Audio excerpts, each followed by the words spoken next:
Yeah, my dad is really into fountain pens, so he just lends me whatever.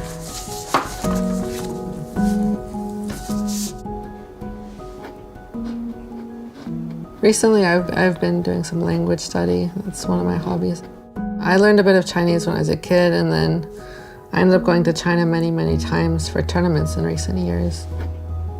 Even very basic words can be more complicated to write. With Korean, it's kind of easier though, because it's just like things in my daily life when I'm there. I'm from a smaller town in Ontario, Canada called Kingston. It's on like the east end of Lake Ontario in between Toronto and Montreal. It's a smaller city, you know, like 100,000 something population. This is the longest I've been here since I was like 18, I think. How did you not inherit swearing from your mother when she plays games? I didn't think you swore for me.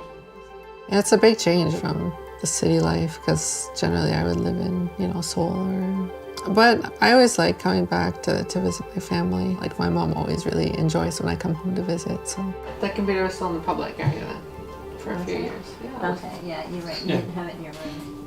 And I just made the decision to. She made an executive decision to relocate the computer to her room. I think with StarCraft, we didn't really know until she was, I guess, 16, that she was thinking about something serious on there. And I don't think she did either. She just started playing and she thought, oh, I'm really good at this game. You know, we were pretty surprised how well she did right away. And I knew it would sometimes take years to get to the point where you could even be in a tournament. It was very weird for me when I got so much attention so quickly. I guess I was kind of uncomfortable by it. She hasn't lost yet at all? Holy moly. It was my first in-person event. It was my first time playing against the top players in an actual tournament. I did way better than I expected, and basically nobody knew who I was back then, so. She won the first game. Did she play Terran? I got a lot of attention right away. It was kind of surreal. There was like Reddit threads with hundreds and hundreds of comments. Those were the sites that I was used to just read and see about other players, and then suddenly I was there. When I was a kid, my dad got me into the game. He introduced me and my brother into like trading card games and then video games like StarCraft. As a family, we've been interested in all kinds of games, board games, and all kinds of things forever. And so computer games were just another aspect of the game. So my dad is a university professor. Growing up, it was always this feeling like we were expected to go to university and everything. But like I wasn't really sure what I wanted to do when I was graduating high school. And I was quite into StarCraft 2 at the time, and I followed the pro scene a bit, so. I said to her, go for it for a year, but if after a year you're making less than minimum wage, obviously, you should reconsider. I was very successful as soon as I started playing. Like immediately, it was like a viable option for me to do this full time. This is exactly what their series was like at the WCS Season 2 finals. Intense, dramatic, tenuous battles with unclear winners. Bomber swarming forward, gonna try to get pickoffs on the banelings. The games for the viewers, it's more about like the excitement of the game, like the game being close, going on for a while, being a tense game where you don't know what's gonna happen. And I think that's what this game was. So at the start of the game, he opened Proxy 2 Barracks, which it's a very aggressive strategy, and back then this was even more of a commitment than it is now. And I was doing a one base build, and it was the final game of the group. That also made it way more exciting. Oh my god. Game. Yeah. Oh my god, Scarlet is going gas. Oh god. He's gone gas pool. I think another thing that people like about this game, in like the context of StarCraft history, is like we had some sort of rivalry over the next few months. So this is the end of the game. He had to like leave his base, and he only has one army left, and I kind of had to run away with my workers too, so we only had a few units left. And you can't really see it here, but there's, yeah, the broad banelings there. He didn't really show up on the observer camera very well. Here, I just run out of the booth onto the stage and then walk over to the casters who are, it's Mr. Bitter. He's as excited as I was. You know, StarCraft goes through different periods, and I really didn't like the state of the game in 2013. At that point, I wasn't enjoying it as much, so I started to having some issues with my wrist. I couldn't really practice very much for a long time. So I decided to take some time away from StarCraft. I wasn't sure if I would come back or not. But it was also because I just needed some time away. And I think that really helped me. It was a really good thing for me in the end to take that time away.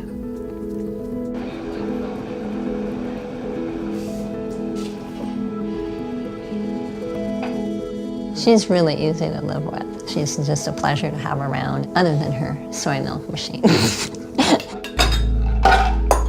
She was complaining about the soy milk in Canada, and she got this $500 soy milk machine. Sounds like a Put the soybeans in, grind, grind. I wouldn't say I have like a really in-depth pre-match routine, but there's some things like I try and drink some sort of tea to have, you know, it helps a little bit of caffeine.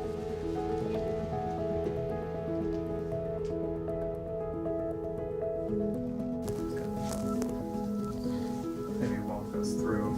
Like the whole game. It's a pretty short one too. Yeah. Well, if she finishes him off here, that is such a big victory for Scarlett. I don't know what made that event so good, but I just played really, really well. For some reason, I felt quite confident, even though he hadn't lost a single game the whole rest of the tournament, and everyone said that I was going to get destroyed.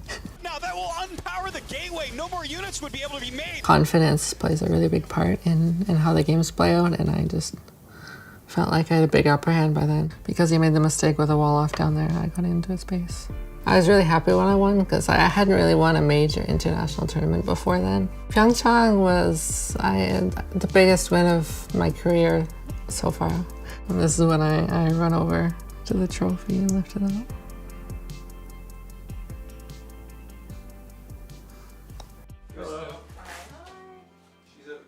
It's been kind of a tradition. We hang out as a family once a week, have dinner, play some board games. No corn, or Rainer will be triggered. Rainer, the Italian. Have some corn. He judges people's pizzas. It's not going to be perfect. Well, my brother was really into board games. We started playing Mahjong around Christmas last year. He got really into it when he was at university. So that's the main game we play now. Tomatoey, that's like, this is more like tomato paste. Certain games, there's just no point in playing because Sasha would just win, and that would cause some issues in the family. And Sean introduced us to Mahjong, and it's a good one because there is some strategy, but there's also a lot of luck. Forest dragons are coming out. Rob is sad. Playing with my family, you know, it's more about having a good time. Sing the little song for me. No, I draw the line at wrecking people's eardrums by singing songs. Here we go again. Shanta. Yes. Censoring yourself? There's Aspen West. I think part of the reason why I stuck with StarCraft and why I really like the game is because it's an individual game, like 1 versus 1. I like relying on myself fully, and that's part of the reason why I stuck with StarCraft 2.